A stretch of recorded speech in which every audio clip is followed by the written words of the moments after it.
Yeah, I think Aditi, we can start. Okay. All right.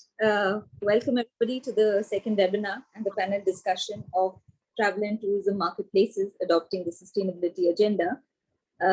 This is a webinar that's being organized by the India Working Group of GSTC.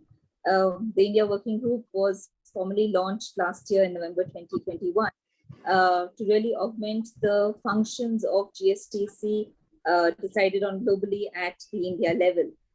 That's been the focus of our work. I will sort of hand it over to Roy for a couple of minutes to share with us briefly about GSTC. And then I will go on to introduce our speakers and panelists for today's session. Roy. Excellent. So thank you so much. Just a moment. Okay. I will share my screen just to give a very quick introduction to what GSTC is about.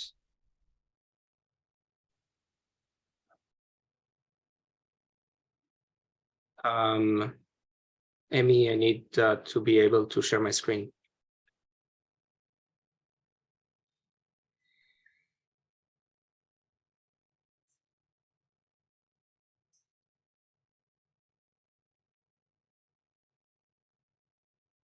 Sorry, just a moment.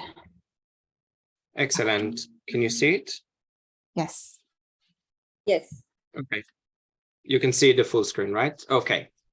So the GSTC stands for the Global Sustainable Tourism Council, which is the leading global authority. Sorry, yeah. you are showing the speaker's screen. Let me switch now. Yes, it's okay. Okay, so as I was mentioning, the GSTC stands for the Global Sustainable Tourism Council, which is the leading global authority in setting and managing standards for sustainable travel and tourism. There is a question that we want to understand how to recognize what sustainable tourism is, and that's where standards and labels are very helpful. But the problem is that when there are so many of them out there in the world, it creates confusion. Some of them are good, some are less. Some only cover this aspect, some cover in a holistic manner. So that's why in 2007, the Global Sustainable Tourism Council was founded by the UN Foundation, UNWTO, Rainforest Alliance, and a coalition of 32 partners, then included governmental agencies and also private sector. That was to create the GSTC criteria, which is de facto the most commonly used sustainable tourism standards.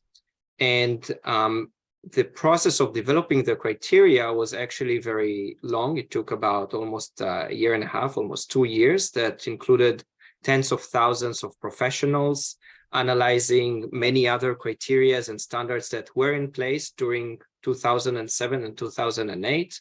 And it has a worldwide applicability, and it doesn't matter if it's being used in India, in the United States, in Singapore, or in Namibia.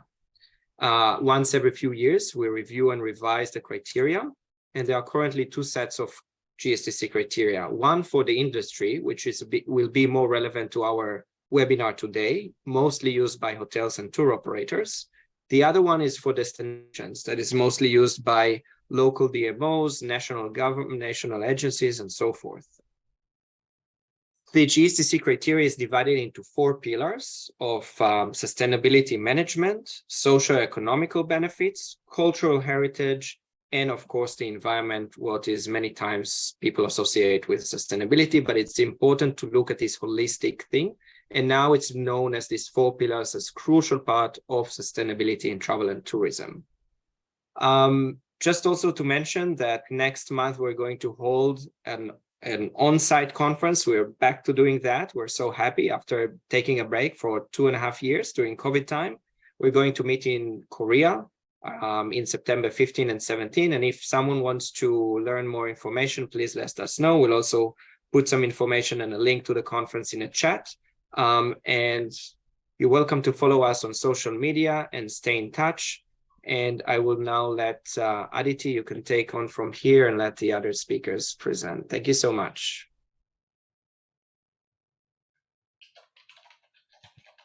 Thank you very much, Roy.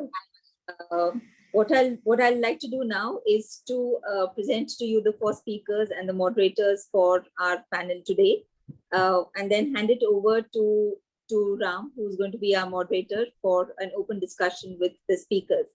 A request before that is that in case any of y'all have any specific questions that you would like to address the panelists, please put that down in the Q&A part of the Zoom link, and we'll sort of take it on as we progress in the session, in the discussion that we have. So to welcome, I think the first speaker that we have is Mr. Deep Kalra, who is the founder and the chairman of India's leading online travel company, Makemytrip Limited. Deep is the co-chair of CII's National Committee on Tourism and Hospitality and the vice chairman of the World Travel and Tourism India Initiative. He is a founding member of indiatech.org, an industry body representing the interests of the Indian digital companies. Deep is on board of the TIE NCR chapter and has served as the president from 2013 to 2016. He is also one of the founding members of the Ashoka University and serves on their governing body and the board. Deep has served on the board of Gurgaon's Metropolitan Development Authority. He's also a believer in citizens' rights and is a founding member of I Am Gurgaon, an NGO focused on improving the quality of life in Gurgaon. Deep is passionate about sustainable tourism and has been championing this cause through the Makemytrip Foundation. Welcome, Deep, and thank you for being part of the presentation, being part of the discussion today. Thank you. Our second speaker that we have is Ritu Mehrotra, who is currently the Regional Commercial Director, APAC at Booking.com. Prior to this, she was the country head for the Indian subcontinent and Indonesia and was helming the delivery of strategy and business growth for Booking.com in the region. She has gained knowledge by reaching senior level leadership positions and built her expertise by working with renowned organizations like Pacific Global, Bristlecone, and Zomato, to name a few. In 2015, she founded Green Plate, an e-commerce site dedicated to providing corporate America with organically healthy meals. Ritu is very versatile and can adapt her skills to HR, marketing, sales, and has been commended by her colleagues for not only being an astute entrepreneur, but also a mentor who has helped build other leaders along the way. Welcome, Ritu, and thank you so much for joining us today. Thanks a lot, Aditi. We have as our third panelist, Harris Manlutac, who is American Express Global Consulting Head for Asia Pacific. His team is responsible for the development and the delivery of creative consulting solutions to GBT clients. Global business consulting has assisted many organizations in maximizing their supplier sourcing programs and optimizing their spend strategy within their corporate travel management processes.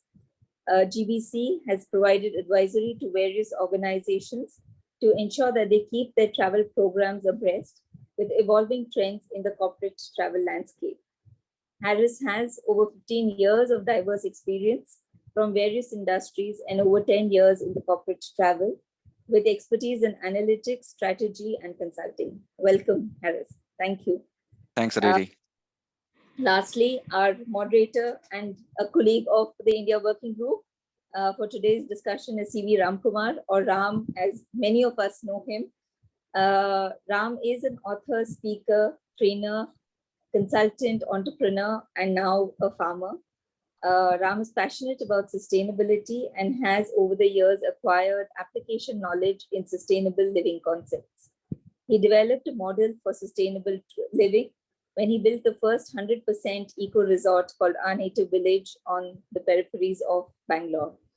Ram is a board member of the Global Sustainable Tourism Council and a founder chairman of Green Dreams for the Planet, whose vision is to take forward the principles, processes, and practices of applied sustainability and promote advocacy in the space of climate change and sustainability. Ram, over to you now. Excellent. Thank you, Aditi. Welcome to all the panelists, and welcome to all the participants who sort of logged in to listen to this conversation. This is part of the knowledge series that the India Working Group of the Global Sustainable Tourism Council has been conducting. The first one was more generic. The second one is more specific now, and we will start to do more and more specific knowledge series because it's important to ensure that we do a lot of advocacy work in the space of sustainable travel. And that's the mission that the India Working Group has sort of taken on. We wanted to have this particular discussion because of various reasons. In the last decade or so, the world of travel has changed completely. Well, earlier we would all go to the friendly neighborhood travel agent or travel operator or a tour management company. That has shifted in the last decades. And we have large corporations whose access to millions of customers at the same time has changed the way the travel industry operates. We have three of those industry representatives here. We have Makemytrip, we have Booking.com, and we have American Express Global Travel. All three are members of the Global Sustainable Tourism Council, and all of them have a deep interest in sustainable travel, and which is why we think the discussion today is going to be quite an enriching discussion. So the discussion today really is going to center around what is going to be the role of the large travel players like the three companies here. In the post-COVID era, there is a lot of discussions on, revenge travel. Everybody wants to travel. And in all fairness, all businesses are recovering from the onslaught of COVID, where travel business almost came down to zero. So in this post-COVID scenario, will the massive reach that all of you three panelists have for customers and the trade, will that translate to you being able to push the sustainability agenda in tourism in general? Or would you all be telling yourselves, listen, COVID has been terrible, we need to focus on business and build revenues? Or do you think it's going to be an ampersand world where both is possible in its entirety? So that's going to be the overall discussion. And as a first step, I'd like to invite comments from the panelists on what are your views on the statement that I just made. Ritu, shall we start with you? Sure. I don't think it's either or in my mind, right? And you cannot take sustainability as an agenda as a separate idea altogether, right? And maybe I'll start to share that what is the trend. And I often say that one of the positive things that happened after COVID is a lot of us have started to understand that the impact our actions have had on the world, on humanity, on the ecosystem. And earlier this year, we ran a survey, which was about APAC Travel Confidence Index. And this was run across 11 APAC countries. And I was thrilled when I saw that India actually topped the index, where whooping 93% Indians said that what is the importance of sustainable travel decision? And it doesn't end here, right? Because we went around talking about, would you spend more? While I must also say in the same breath, just opting for sustainable tourism shouldn't mean that you have lack of choice or you have to spend more, but almost 80% people said that they're willing to spend a little bit more as well if they have to travel sustainably. Just a couple of quarters back, we launched sustainable badges for some of our partners, and I'll talk about it more in detail in a couple of minutes. We already see that there is a huge appetite, not just within India, but globally, for people, our customers, opting in for those kinds of badges and opting in for more sustainable travel. So there is, of course, and I often say that we all want to travel, but there has to be the world that, as we know, there for us to experience the world as well. So I think that's at least our view, and I think we can't have them separate. It has to be hand in hand. Great. Okay, that's a good start. So it's an ampersand world that we live in. Deep, what are your views on this? Yeah, I share Ritu's enthusiasm, of course. I think there's no question, but it is an and, it is an ampersand. They have to go hand in hand. And, if ever there was a crying need, it's today. I think we've already seen in the past where, at least in India, I think we were slow to on the sustainability agenda.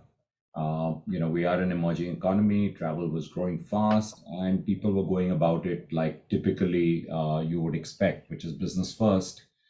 But I think there's a change in awareness over the last maybe decade or so, definitely heightened with COVID, just like Ritu said. There is a big change. People are far more conscious, people are far more aware, and the younger generation is definitely more caring. And so I'm really a firm believer that the environment is no single person's property to destroy, but it's everybody's responsibility to protect. And I think we've all got to play our part. All three companies out here are large B2C players and do some B2B work as well. So we're actually in the middle of the customer, the traveler, as well as the supplier, which could be an airline, it could be a hotel, it could be a homestay, it could be a bus operator, etc., etc. And I think we have a massive role to spread the awareness, firstly. So firstly, I think we can do a lot of work by educating our, consumer groups. So in India alone, we've had more than 30 million people who bought from us, and it's our job to leverage our platforms to put the message across on why this is important. And to put it very simply, it's critical, it's important, it's crucial, because if we don't do it, then many of these places won't be visit worthy in years to come, in decades to come. It's not about the next generation any longer. I think the rate of change and the pace at which we are denuding our forests or drying up our rivers or just plundering some of our most beautiful natural places to go and to enjoy the country, it's alarming. And so we have to put a stop right now. So that's one responsibility. The second responsibility is to get all stakeholders together. So while I don't want to say there's a limited amount we can do, but we definitely need to have our partners also come in, make them aware, and some of them are very aware. So obviously the larger hotel chains, whether international or Indian, are very aware, and many of them are doing some wonderful things. But I think there's need to standardize, there's need to uniformize. There's also need to have a set kind of protocol, because then everyone is, kind of doing the same thing in the right way and not doing different stuff. And sometimes we run into this term called, greenwashing, which I'm sure we'll talk about later. I think we have to be very careful it's not that. So we need our partners also to play their part, and we need the customer to do so as well. And then there are many things we can do through our CSR arms, and I think all the companies are very, very keen on CSR nowadays, and to do something which can actually help travelers as well as local economies, and benefit as we move towards a sustainable travel ecosystem. Excellent. It's interesting that you talk about destinations and uniformity of standards, and we'll discuss that as we go along. Harris, your views. Yes, thank you so much, Ram. So I share the sentiment of both Ritu and Deep, definitely. So for my answer, of course, is both. They can go hand in hand. But let me provide you a business perspective, because I know that you mentioned around revenue growth and tourism. So, pressure is really mounting on the business to really start showing results on the path to net zero emission. So this has been really gathering momentum over the last few years. And of course, awareness has only heightened, post the 26th UN Change Conference, or the COP26, as you know, that was held in Glasgow. So the pressure is coming from all sides, the investors, the partners, employees, lawmakers, and of course, our own customers. And majority of our clients are really beginning to connect sustainability with their revenue growth. And it's our role as a travel management company to help really succeed in their business growth and deliver sustainability. So as you know, business travel is really a catalyst for business growth. So, in GBT right now, we're really helping them we've actually developed a green compass ecosystem platform that we call, which we're calling. And this is not really just more of like a carbon offsetting or a carbon emission reporting, but it's a scenario modeling platform where we can actually deliver strategic insights to corporate on how they can actually reduce their carbon footprint while still continuing to travel. And I think that's the main key there. You don't have to really suppress your travel to increase your business growth, but there's a very good way in terms of influencing your behavior or doing the right thing while you still continue to travel. Yeah, so that's interesting because I think what all of you all are sort of reflecting is something which is like a universal principle, and it'll be worth kind of repeating it here, saying that sustainability supports revenue growth. Sustainability is not at the expense of oh, business is going to go down. There's this misnomer that if you go down the sustainability pathway, oh my God, it's going to be increasing our costs and therefore affecting our bottom line and our profitability. And I think what all three of you are saying is, it's not necessarily the case, because sustainability can actually support business growth. It can support revenue. And I think the metrics that Ritu quoted, and the customers are asking for it. So if the customers are asking for it, if the industry doesn't respond to what the customers are asking, then we have a challenge there. So it's interesting. And I think another interesting thing that Deep sort of hit upon, in terms of destinations, you put it rightly, Deep, in terms of soon we will not have destinations in the pristine conditions, for people to visit. And I think countries across the world are seeing it. Venice has introduced, a tax to go into Venice. Bhutan has had it for many, many years. Thailand is contemplating something like that. So I don't think we need to reach that stage where we have to tax people to come in. But I guess it's a question of, what are we going to do well in advance, and which is what this discussion is all about.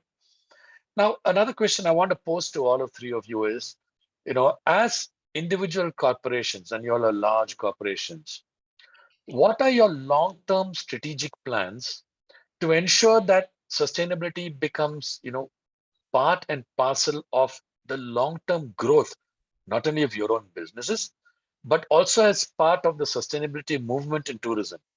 Now, the whole sustainability movement in tourism started off with the United Nations saying tourism consumes resources that are disproportionate to the value it adds back to the economy. And that's the reason how UN, the Global Sustainable Tourism Council, was born, to put standards, common standards, common minimum standards for everybody. So I'd like to hear your views on what is going to be your long-term thrust as business entities, and what are going to be the focal points that y'all are going to look at, because that'll be interesting, for the audience to listen to. We'll go with the same order. Ritu, you want to go first? Sure, I can. So let me just talk about I think I totally agree when Deep said that, the whole industry needs to come together. It's not going to be possible for any company, but as the largest online travel company in the world, right, there are things that we already started to see, right? And as I was already quoting you some data, we realized that first of all, sustainability is not just about,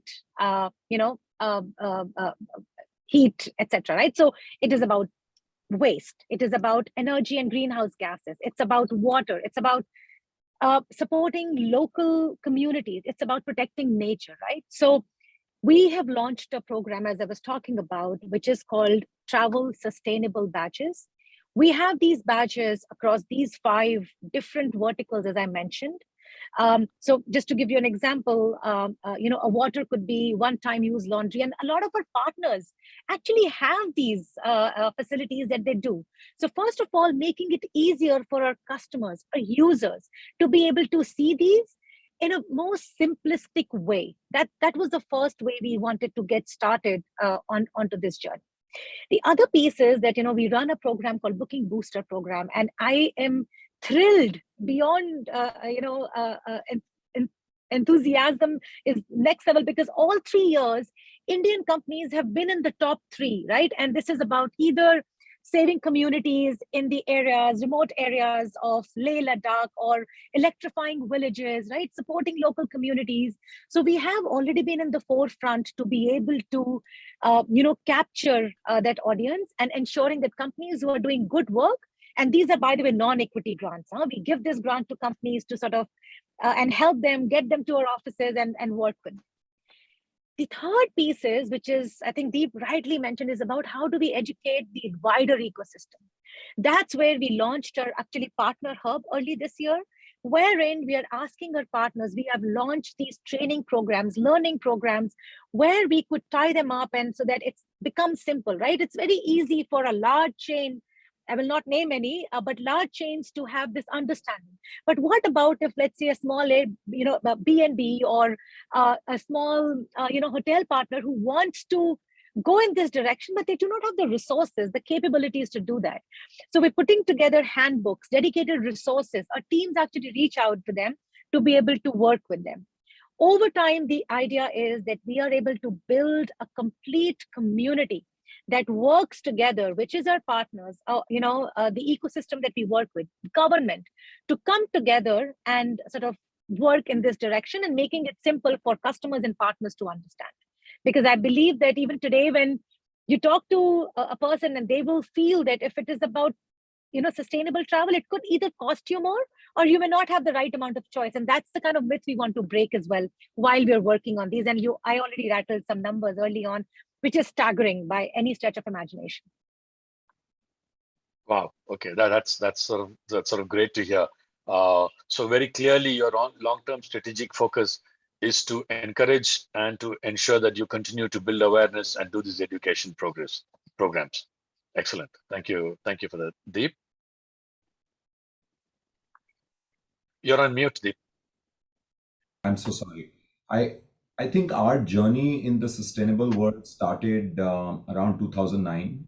The company started in 2000. First 5 years, we were truly bootstrapped startup. I think barely making ends meet and quite blissfully unaware of the carbon footprint and the damage that travelers are doing to the environment. But I think as early as 2009, we got quite serious about this. And we started working with a couple of NGOs that were in the field of tree planting, particularly in eco-sensitive areas, fragile areas, a lot of them in the Aravalli Hills, Rajasthan, Arid Plateau, etc., like Seva Mandir.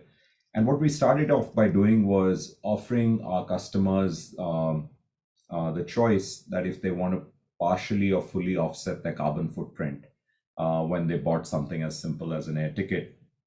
And we were really enthused to see that a large number of people, it started off by being, high single digit, moved up to teens and went up to high teens, has gone beyond 20%, that 1 in 5 travelers were actually happy voluntarily to give a little bit of money, which went towards carbon offset, went towards planting trees. We then also set up our own foundation a few years after that, which is the Makemytrip Foundation. And the cornerstone or the pillars of the Makemytrip Foundation are around, well, firstly, inspiring responsible tourism. That's huge for us. We think that's a big part of what we should be doing. Secondly, helping maintain ecological balance. I spoke about Seva Mandir and the work, and we are partnering very closely for tree planting, the work that they are doing in some of these areas. I'll talk about some of the other examples in, I think, very delicate, fragile ecosystems in the country, but places where there is a very high tourism potential. So that's by and large geographically where our focus is. Thirdly, we believe in supporting a lot of local communities, again, in these areas. So if we were to really superimpose where do we want to do this and where are the communities, then we would do work there. And fourthly, restoring and preserving heritage. We think that's also huge for India, slightly away from the topic of sustainability. So we focus on the first three. And so the tree planting's gone very well. In a fairly short span of time, we've now done more than 1.2 million trees. We do matching grants from the company. A lot of individuals go in and do it. We actually have volunteering days where people from the company are invited to come in and do the tree planting in different parts of the country. Now we work with not just Seva Mandir, but there are a couple of other NGOs like growtrees.com who we're working with as well. We found that in Ladakh, which is obviously one of the most amazing places in the world, and we have that in India, but if you've been there and you've been there multiple times, you would have seen what is happening to the gateway to Ladakh, which is Leh or Leh town. And Leh town is becoming overcrowded. There are just too many people staying there. The other thing that would hit you is it's obviously a cold desert. Now, what can you do out there to ensure that year after year we don't get flash floods and completely, ruin whatever little planting has happened? So we found a couple of very good foundations and NGOs out there on the ground. We typically partner them because that's not really our forte. I must say we have tried to do many things ourselves too and learned that that's not necessarily what we are good at. So we've partnered with the Himalayan Institute of Alternatives, better known as Sonam Wanchuk's foundation. And they pioneered this very interesting, innovative Japanese form of plantation called Miyawaki technique, which basically means that the forests or the trees that grow through this can grow 10 times faster than normal, have 30 times more surface area, green surface area, and are full of biodiversity. So really what the ecology needs, that actually also these forests tend to retain the groundwater and therefore recharging the very fragile groundwater table out there. So this is probably the only hope where I think we can ensure that the landscape of Ladakh only gets better over time and not indeed worse. We're also doing an interesting program there with WWF. We think that's going to be also paying off good dividends. There's another very exciting project. So I think many people here would be aware of the Andamans, and I hope people have gone in, probably among the most beautiful waters of the world. It's the Andaman Sea, which is the same that we actually pay a pretty penny and we go to Thailand to visit and Phuket, but it's actually, we have the Andamans here. The problem, like not only in the Andamans, but all over the world, is with plastic pollution in the waters. And we all know what it's doing. We've seen horrific kind of pictures of what that is doing and islands of plastic being built. But I think we have to see it from the traveler's point of view. So everyone needs water when they're traveling. It's an obvious, it's a given. So what we thought we should address is, can we provide an alternative? And after a lot of work in the region, we pioneered with one of the islands, Neil Islands, which is Neil Island, which is right next to Havelock. And we worked with the government. We actually got a lot of government support. We got some areas where we were able to set up an integrated kind of establishment. Firstly, a water ATM. So for your reusable bottles, which we give to all our travelers who are going, and everyone carries one or should be carrying one, you can fill up your bottle for 1 rupee, which is for our foreign audience, 1/80th of a US dollar. That filling station or the water ATM is actually run by a local community, people who are endemic tribes to that area, and women, all of them. And the groundwater was potable, it was clean. We had the best of companies to actually set this up, Tata Chemicals for us, and we're running that and maintaining that. And we believe we can take this to the other islands too. So you've got to kind of find a solution at the source. We think this is the one. And if we can do this in Havelock and then eventually in Port Blair, the big mission is, can we help and make entire Andamans single-use plastic free? And the government's been very supportive of this. The chief secretary is very supportive. So they banned the smallest bottles, the 200 and 250 milliliter bottles of thin plastic, which are probably the real scourge. The bigger bottles are still available, but you have to provide the alternative. So that's the kind of way where we are approaching some of these areas. For local communities, I'll just give one example because just being sensitive to time, we are working closely with the Tata Education and Development Trust. And there are 2 areas in Uttarakhand where we've gone for. There's Jadi Pani, which is between Dhanolti and Chamba for people who know in Tedi Garhwal. And there's Makumat, which is in the Rudraprayag area. And there we are working on an integrated kind of business plan in partnership with cooperative societies, so we can actually have a large number of households set up homestays so they become viable. People can go and enjoy those environments in the open and stay in the right kind of place. And most importantly, not have a negative footprint on the place. That's the key thing, right? We can't have hotels everywhere. We don't need hotels everywhere, but people would love to travel. And in COVID, if we've seen, one thing is people want to be out in the open more and more. So, just leveraging that very same kind of phenomena, this is the kind of work we're doing. There are a bunch of other projects, something we're doing in Saurashtra around zero waste destination project. We think that's quite fascinating. We're doing a similar kind of project in Kempty Falls near Mussoorie, and we're very hopeful that they will all bear fruit soon. And finally, we're offering, again, carbon footprint neutralization, working with Climbs, which is an NGO based on this. We're offering that to our travelers. And again, we're finding a large number of people ready to go for this option. So very bullish that this is going to be an integral part of our growth forward. And also very happy to be part of, I should say, of GSTC, and a big thank you to you, Ram, for bringing that opportunity to us and telling us about it. So we're looking forward to doing good work with GSTC as well. Thanks, Deep. In fact, we will, after we finish this round, I want to hear Harris's views also, to try and look at this whole discussion on standardization, moving away from, just individual examples So how do we look at standardization? We'll come to that a little later. Harris, can we get your views on the long-term focus for Amex GPT? Yeah, so for me, I'll keep my answer very short, Ram, for the interest of time. So, as a leading travel management company, of course, we work with large corporation, and large corporation, travel really is a significant part of travel and tourism. So we recognize, being an industry leader, that we have this responsibility to our customers, to help them build a responsible, sustainable future that includes all the benefits of travel. So, for example, we have just published and will be publishing research papers that promote sustainability in the travel meeting space. So I've mentioning, on a few occasions that we are having a discussion. We did a white paper for, Singapore as a sustainable destination, for example. So this research white paper, we believe we are already creating an awareness, which, to Ritu's point, I think that's the key, creating awareness on what various industry in the travel space is doing to drive sustainability. In addition to that, of course, we are also committed to help our clients integrate their sustainability program to their travel program and achieve their net zero targets, leveraging from different technologies, like our online booking platform, providing them a standard carbon reporting that is certified, or even just using science-based behavioral science influencing their travelers to do a more sustainable approach using, visual gear or something like that.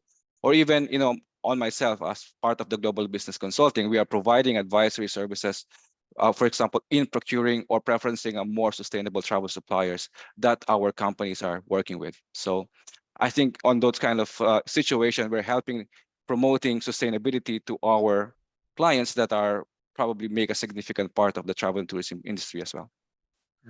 That's interesting that you say that, in terms of you're trying to educate the companies that are, your clients, you're trying to educate them on the space, in the space of sustainability. In fact, that brings me on to the sort of, the next question, and I'll stick with you, Harris. There is a view that because sustainability means so much to so many people, there is a need to ensure that everybody understands what total sustainability is. As per the guidelines of the United Nations, sustainability is all about, social, cultural, economic, and environmental. Until I think the world starts to understand sustainability in its holistic way, we're going to have challenges, as industry leaders, trying to promote what sustainability itself is for the industry.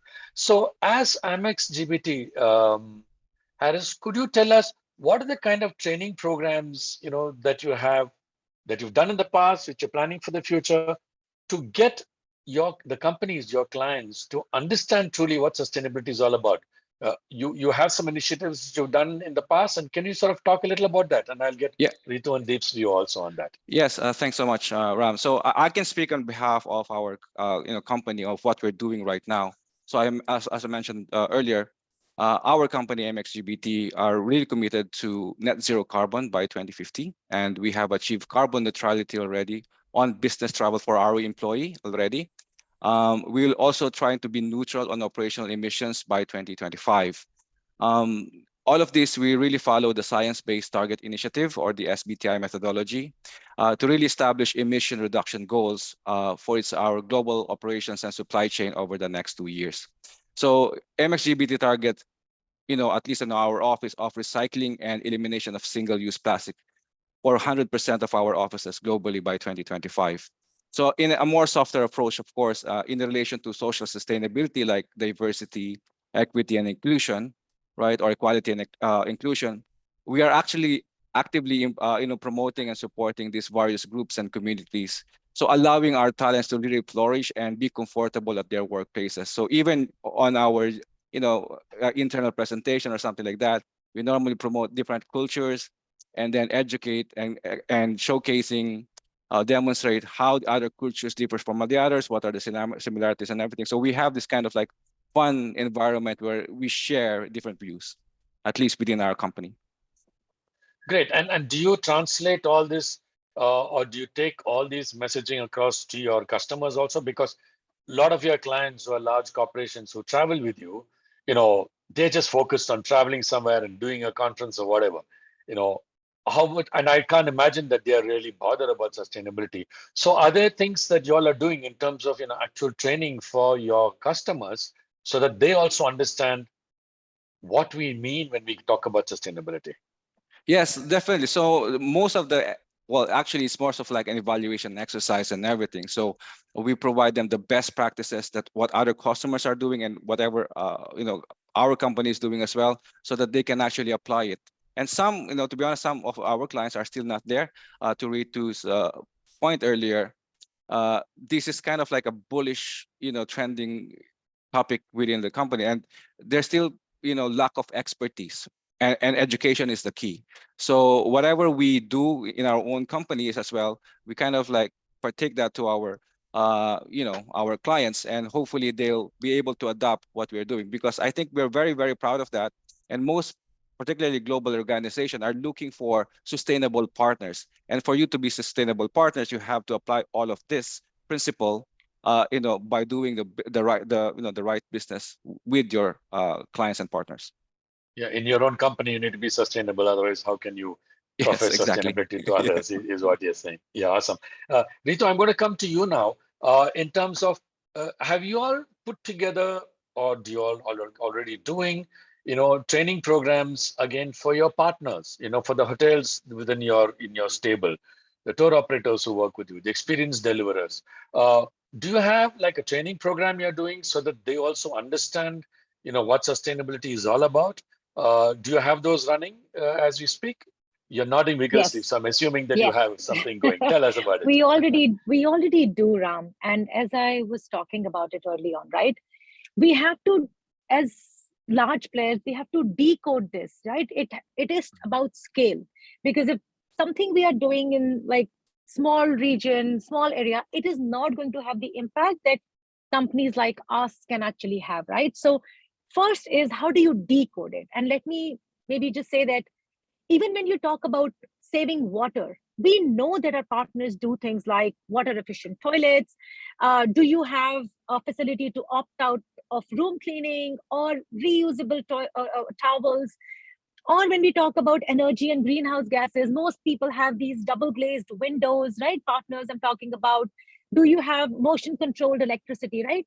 These are things our partners use today, right? And our hotel partners are.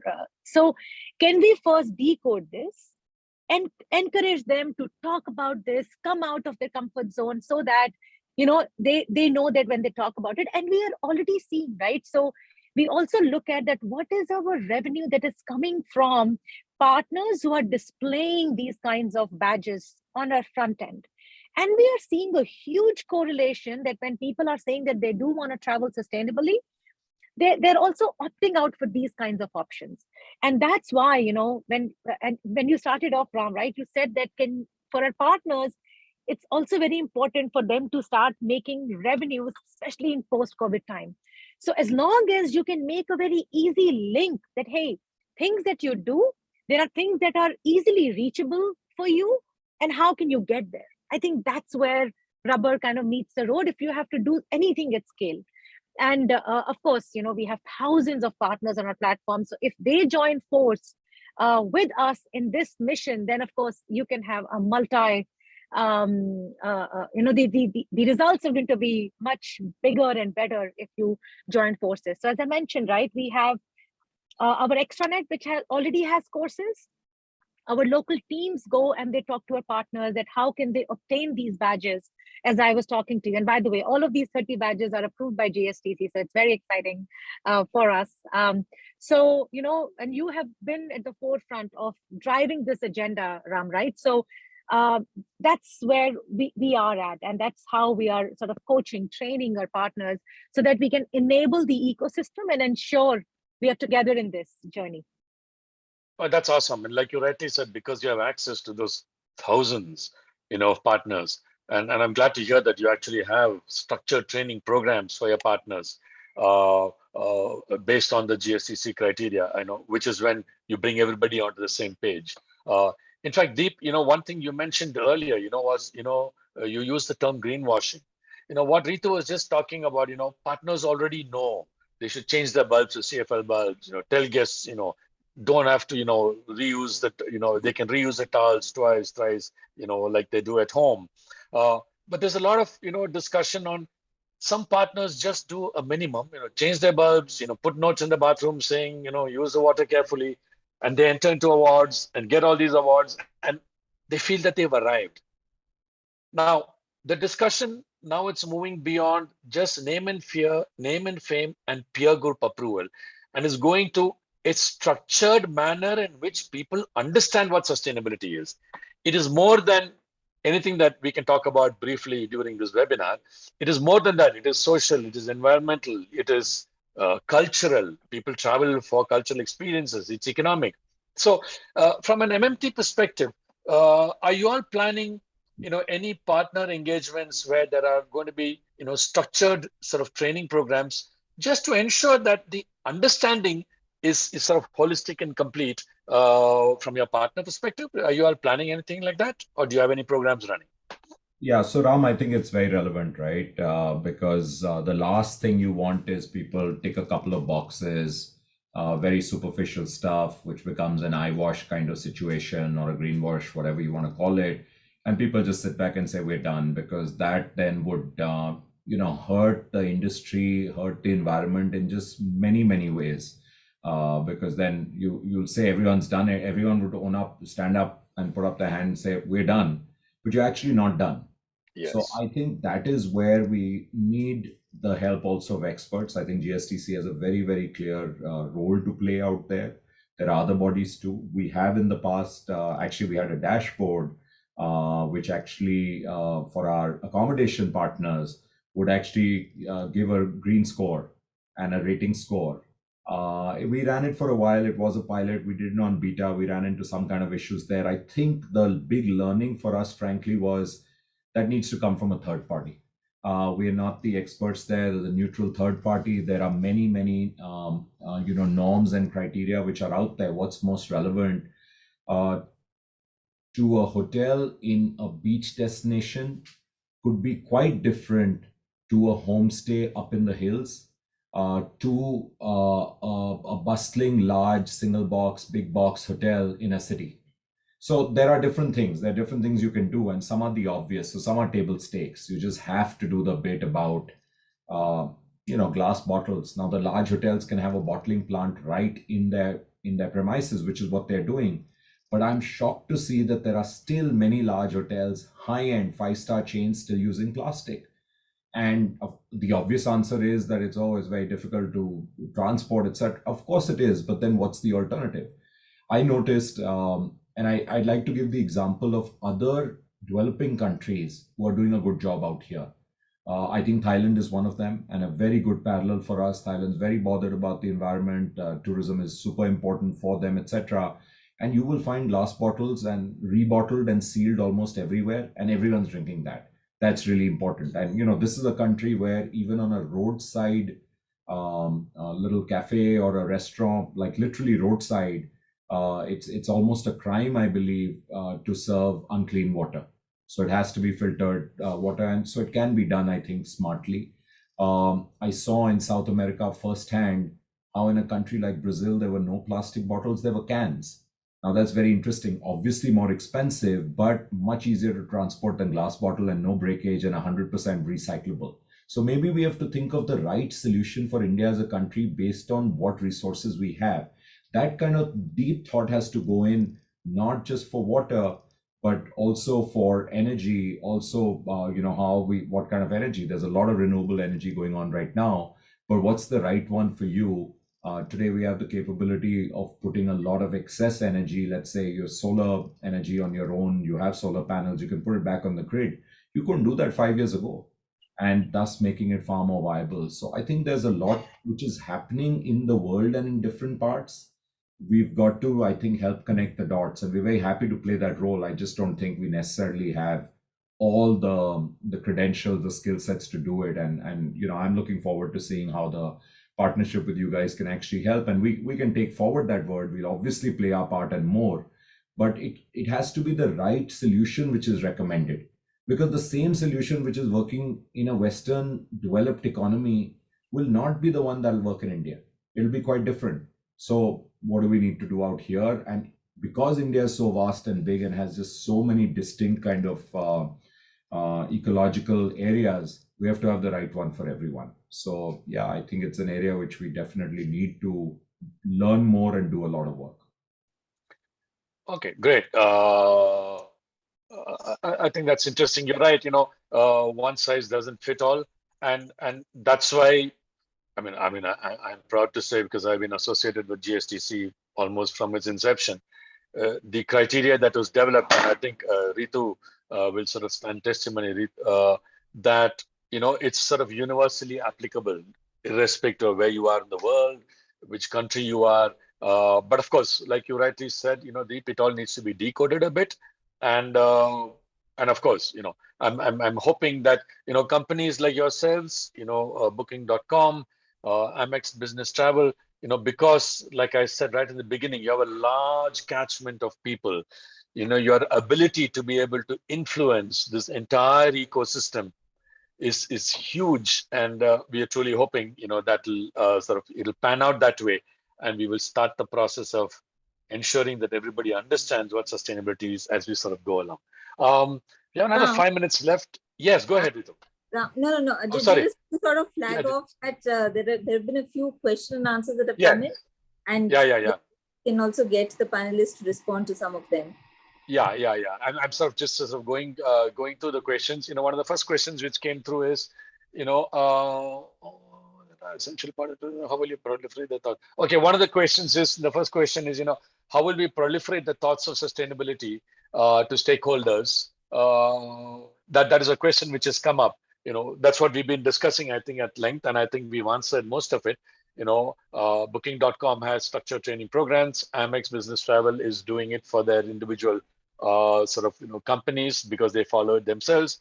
And I think Deep has just told us that he's open to it, and he's welcoming people to come and help MMT, like GSTC, to help MMT put together from structured training programs. And I would say it's a journey. This is not something that will happen overnight. We need to change a generation of thinking, which meant, sustainability is environment, green. Most labels themselves call themselves green labels. Sustainability as a term got introduced to the world itself after the 2030 agenda was published by the United Nations. So it's a journey. And I think all three sort of companies have answered that, saying that they do see the role that they have to play in that. So I think that question is sort of answered. Now, Rakesh had a question saying, there's a huge gap in standards and protocols and the implementation by stakeholders and governance. There's a lack of monitoring and enforcement and control over the informal sector. He wants to know a view of the panelists. Let me just sort of lead this, the answer to this by saying that right now, monitoring and enforcement, I think world over, is voluntary. There are standards which have been developed by GSTC. And there are companies accepting the standards and getting themselves certified. And there are large groups. Now we've seen all the three groups that we're having here, in the on the panel, have sort of committed to the sustainability criteria that is sort of detailed by the GSTC criteria. And it is going to be more accepted on a voluntary basis rather than enforcements. I think it'll take a long time for the world before law forces a business establishment to follow sustainability criteria. I will celebrate the day that happens. And I think all of us here will celebrate the day that happens. But I think initially, I think enforcement is something that will have to be self-enforcement more than anything else. That's my point of view. Do any of you in the panel have a view on this? No, I tend to agree with you. Yeah, same here. For my side, Ram, I think we're on the journey on that. As you know, we work a lot with the corporate travel, right? So we are creating that demand for example, we work with hotels to have that certain standard GSTC principle to be able to service our customers. And because our customers is asking that. So what it means is that the more we create that demand, it will create an industry and everybody will follow, because it actually also generate business for them. Yeah, that's a good point. That's a good point you're making. Yeah. Let's move on. I think I have only a few more minutes before we can finish all the questions quickly, as much as we can. Rather than look at sustainability initiatives as an add-on, why don't we make it a product offering? So this is something that is sort of, comes on quite often, and I encounter this question quite often. I link this to the second question, which has come up, from Pooja, which talks about most people are unaware of the cultural heritage, of India and the richness of the rural destinations. Can we focus on that to highlight those rural places? So is there a tourism product available that can be packaged that focuses on the sustainability as a product, where people come and do activities related to sustainability in terms of environmental sustainability or cultural highlighting or social sustainability? Is there scope that you all think, the panelists think, for developing products like this, or are you all doing all of this, in different forms already? Ritu, do you have a view on this? Sure, will be very short and precise. So here, absolutely, I think there is a need for us to do that. And we embarked on the journey, as I was talking to you, right? So when we talk about Great Himalayan Expedition, they electrify villages in Leh Ladakh area, right? It's not just about that. There are places where, Deep was talking about that Leh is the gateway to that area, right? But that area, Leh is super crowded. But then you go towards Ladakh area, there is no electricity, and these are beautiful, pristine areas. So we have been encouraging with that company, along with them, that how do people do that, right? Or even, as I mentioned, that around Shimla, Chamba area, sustainable and community, right? These people you were growing, they were more farmers, and the kind of per day earnings that they had versus what they could by entertaining somebody to their and welcoming to their homes is a very different feeling. And these are the kind of immersive experience users, travelers are looking forward to, right? So I would say that we've started to make small baby steps into this, but I think there is a huge opportunity for us to tap into, and absolutely, I think products and integrating the two will kind of really help there.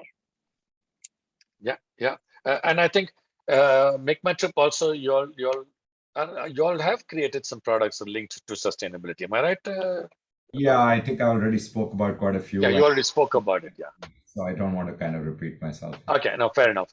Now, there's another question from Ritu Makhija, which says GSTC has already created a set of criteria. There are many organizations who are doing certifications. Do you encourage hotels to go through certification to achieve the route of sustainability? Let me answer that as GSTC. Getting this certification to becoming completely sustainable is one goal that a hotel can keep themselves. But more importantly, I would say for a country like India, because we are still, though we introduced the GSTC norms to the country close to 10 years ago, I would say that at this point in time, I think if people understand sustainability and start to implement sustainability, in their own establishments, I think that itself will be a great step forward. Now, all the sustainability criteria are published on the GSTC's website. It's available free of charge for anybody to download and start following it. Once you start following it, I think everybody will start to realize that it's actually not all that difficult. And it'll remove this notion that if I want to become sustainable, I have to invest, millions of rupees in it, which is not true. So I would encourage hotels and businesses to start to first download the criteria that are there on the GSTC website and explore that, examine that, and you'll realize that it's simple enough. If at some stage you all feel that, yes, I want to get myself certified, then yes, that's a journey which you need to undertake.